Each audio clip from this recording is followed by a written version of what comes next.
Is your MacBook screen black even though the display cable is connected? Let's diagnose it step by step. First, confirm power and wake. Press a key, listen for fans, and check the caps lock LED. Look for a faint image or backlight by shining a flashlight at an angle across the screen. Power cycle and reseat the connection. Shut down, remove power, open the back cover and reseat the display cable firmly. Inspect the cable and connector for bent pins, corrosion, or frayed shielding that could block the signal. If possible, connect an external monitor to see if the GPU and logic board are outputting an image. Reset the SMC, shut down, hold Control-Option-Shift and the power button for 10 seconds, then restart.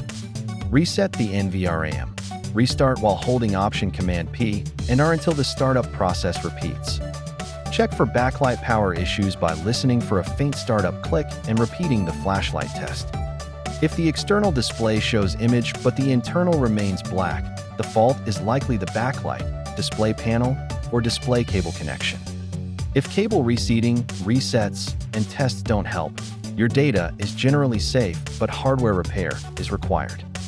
Find an authorized service provider for display assembly, backlight circuitry, or logic board repairs, and avoid DIY soldering unless experienced.